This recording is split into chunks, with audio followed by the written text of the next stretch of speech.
देश ने बहुत जोश और खरोश के साथ ये महत्व को मनाया और ये फेस्टिवल हमारे लिए हिंदुस्तान की एक तारीखी फेस्टिवल होता है जब 15 अगस्त आती है। ये एक वो फेस्टिवल के रूप में हम मनाते हैं जिस दिन इस मुल्क के हिंदुस्तान की आज़ादी मिली और एक ये पहला त्यौहार है।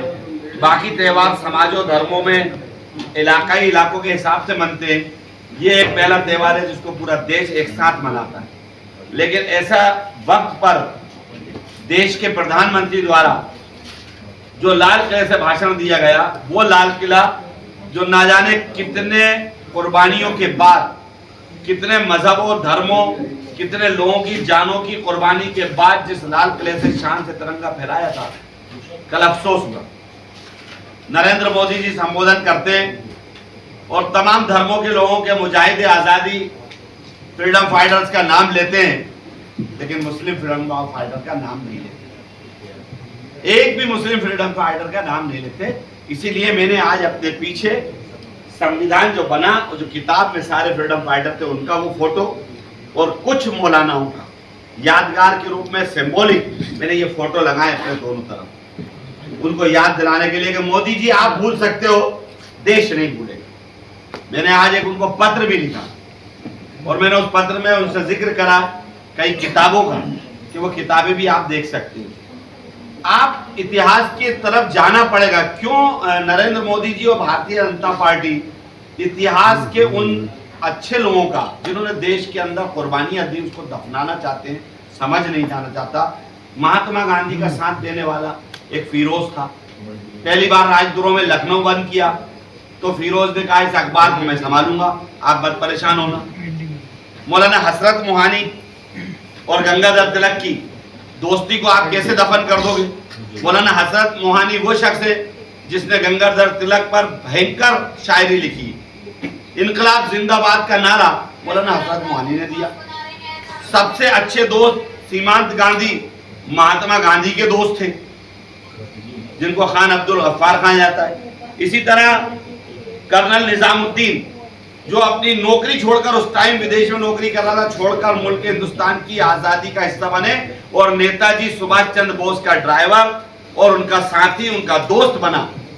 ये इतिहास है इस आजादी का और आप ऐसे इतिहास को अलग कर कर नफरत की बुनियाद पर ले जाना, जिसकी मैं निंदा करता हूं और उम्मीद करूंगा आपके माध्यम से, मैंने एक ज्ञापन उनको अभी मेल करा, उसकी कॉपी आपको भी दे रहा हूं।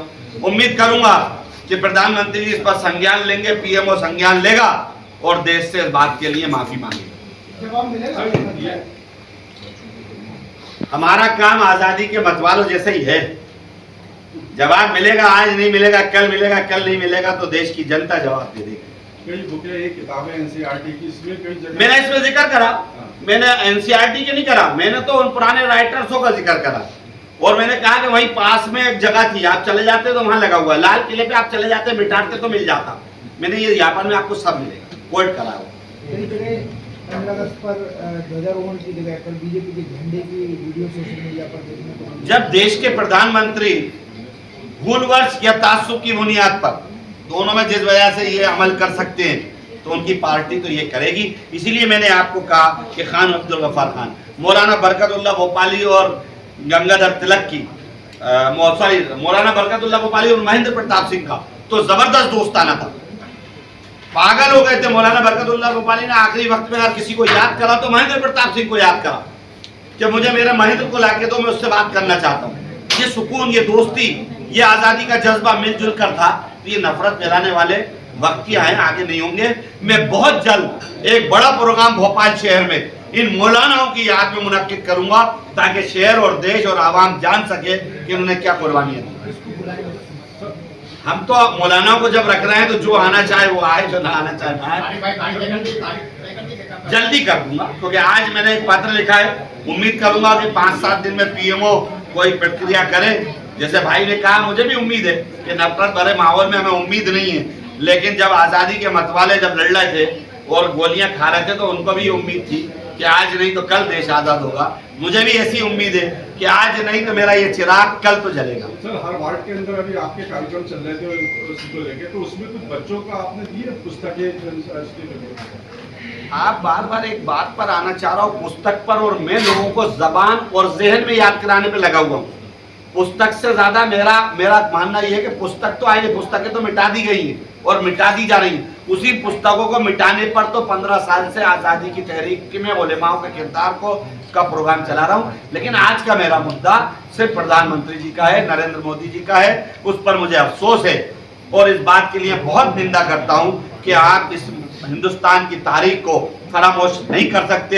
महात्मा गांधी के साथ आप सीमांत गांधी को अलग नहीं कर सकते, बरकतुल्लाह भोपाली के साथ आप उसको बरकतुल्लाह महेंद्र प्रताप सिंह को नहीं कर सकते, मौलाना हसरत मोहानी के साथ आप दूसरों को अलग नहीं कर सकते, इनकलाब जिंदाबाद का नारा देने वाले मौलाना के नाम को आप अलग नहीं कर सकते। ऐसी बहुत सारी तारीख का हिस्सा है जिसको अलग नहीं किया जा सकता। ये तो बहुत बाद में कहाँ लिया, कल एक भी नाम लिया हो तो बताओ। अरे किसी एक का भी ले देते तो हम कहते कि अच्छा लगा। ये नफरत की बुनियाद की पहली सीढ़ी है। लाल किले से पहली बार इस तरह का अमल हुआ। हम समझते हैं बाहैसियत हिंदुस्तानी, बाहैसियत देश से मोहब्बत करने वाले तमाम लोग इस बात के लिए एतराज जताएंगे। यही